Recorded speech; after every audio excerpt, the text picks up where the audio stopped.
Խոստովանում եմ, որ պատահել է, երբ իմ ուզածին հասնելու համար պռթկացել եմ, ինչի համար մեղավոր եմ զգացել։ Ես գանգատվել եմ և դժգոհել, Աստված ինչու նրանք ունեն, իսկ ես ոչ։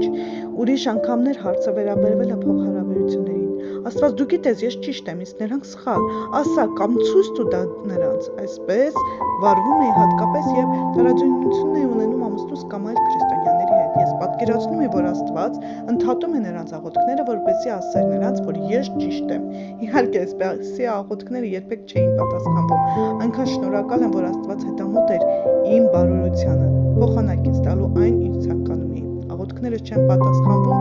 բազմաթիվ պատճառներով, բայց երբեք մի կարծեք, որ նա չի պատասխանում, որովհետև չի լսում։ Նա մշտապես հետամուտ է, որ մեր աճը ծառայի ավելի մեծ բարիքի, որն այդ պահին վեր է մեր հասկացողությունից։ Մենք մշտապես կարող ենք հույս ունենալ, որ նա կլսի և կարձագանքի։